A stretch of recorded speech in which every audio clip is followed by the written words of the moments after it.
Добро пожаловать в мой канал. L'imbroglio catalan, que Mariano Rajoy entendait résoudre en convoquant lui-même ces élections, ne devient que plus complexe. Emilio Morenatiaf, le parti de Carles Puigdemont, est arrivé en tête du bloc séparatiste.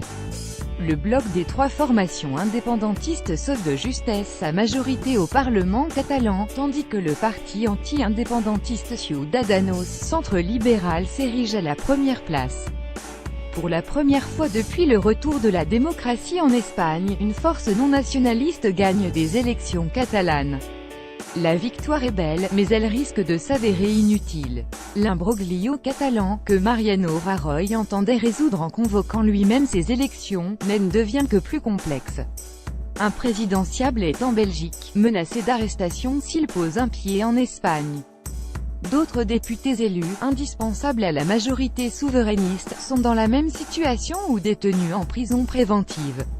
Selon des résultats partiels portant sur 95% des votes, Ciudadanos remporte 25,35% des voix et 37 sièges dans une chambre qui en comporte 135.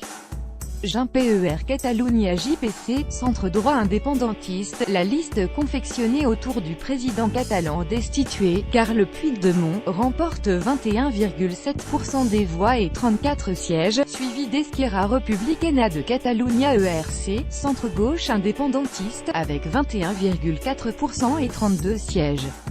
Le Parti socialiste PSC obtient 17 députés, Catalunya en Comú Podem CECP, gauche radicale, 8 députés, la candidatura d'Unita Popular Cup, extrême gauche indépendantiste 4 et le Parti populaire PP, droite, la formation de Mariano Rajoy, devient le dernier parti de la région avec 3 sièges. Du point de vue des blocs, les indépendantistes sauvent les meubles. Du point de vue des blocs, les indépendantistes sauvent les meubles.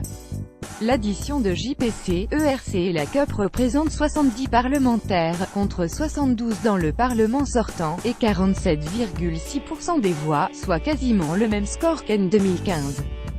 Les sécessionnistes ont donc la possibilité arithmétique de se maintenir au pouvoir, mais les négociations s'avèreront complexes. Si JPC a toujours affirmé que Puigdemont était le seul candidat possible à sa succession, il faudra aussi composer avec la réalité judiciaire. S'il pose un pied en Espagne, il sera arrêté dans le cadre du mandat d'arrêt émis contre lui. 4 autres ex-ministres et députés élus l'ont accompagné dans sa fuite, et 3 autres députés élus, dont la tête de liste d'ERC et ex-vice-président catalan, Oriol Junqueras, sont en détention préventive. S'ils veulent sauver leur majorité, le plus simple pour les indépendantistes serait de demander à ceux qui sont dans l'incapacité d'occuper leur siège de le céder au candidat suivant sur les listes. S'ils veulent sauver leur majorité, le plus simple pour les indépendantistes serait de demander à ceux qui sont dans l'incapacité d'occuper leur siège de le céder au candidat suivant sur les listes. À moins qu'ils ne préfèrent chercher la confrontation avec les autorités espagnoles, en s'indignant que le chef de file de la majorité ne soit empêché de se présenter à l'investiture. L'arrivée, contre tout pronostic, de la liste de Puigdemont devant celle de Junqueras, rend encore plus difficile d'expliquer son éventuel renoncement.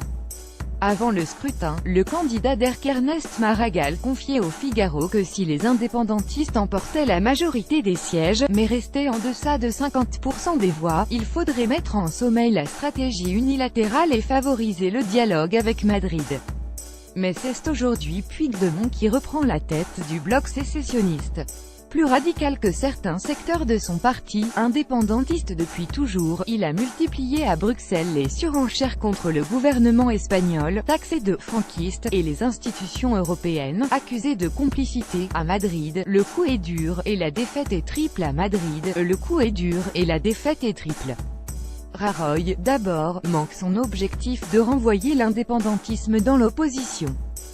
Sa formation, ensuite, est renvoyée à la dernière place du Parlement catalan et perd 7 des 11 sièges gagnés en 2015. Le vainqueur des élections, enfin, est son plus grand rival sur l'échiquier politique national, Ciudadanos, qui chasse ouvertement sur les terres du PP. Rajoy avait annoncé une date d'échéance aux mesures prises dans le cadre de l'article 155 de la Constitution, qui permet de prendre le contrôle d'une région rebelle et qui n'avait jamais été employée. Il comptait désactiver les décrets une fois qu'un gouvernement régional aura pris ses fonctions. On en est encore loin. Le Parlement a jusqu'au 23 janvier pour se constituer et élire le président de la Chambre. Ce sera la première occasion de voir si le bloc indépendantiste est capable de surmonter les obstacles judiciaires et de transformer l'arithmétique en une majorité effective. Le président du Parlement aura ensuite 10 jours pour proposer à la Chambre un candidat à l'investiture. Les 82% d'électeurs qui ont participé au scrutin, un taux historique, devaient juger du bilan d'une majorité sécessionniste qui a poussé le conflit avec l'Espagne jusqu'à ses ultimes conséquences, l'organisation d'un référendum illégal le 1er octobre puis la déclaration unilatérale d'une indépendance non suivie d'effet le 27. Ils lui ont renouvelé leur confiance. Le « retour à la normale » promis par les formations hostiles à la sécession est ajourné sine die.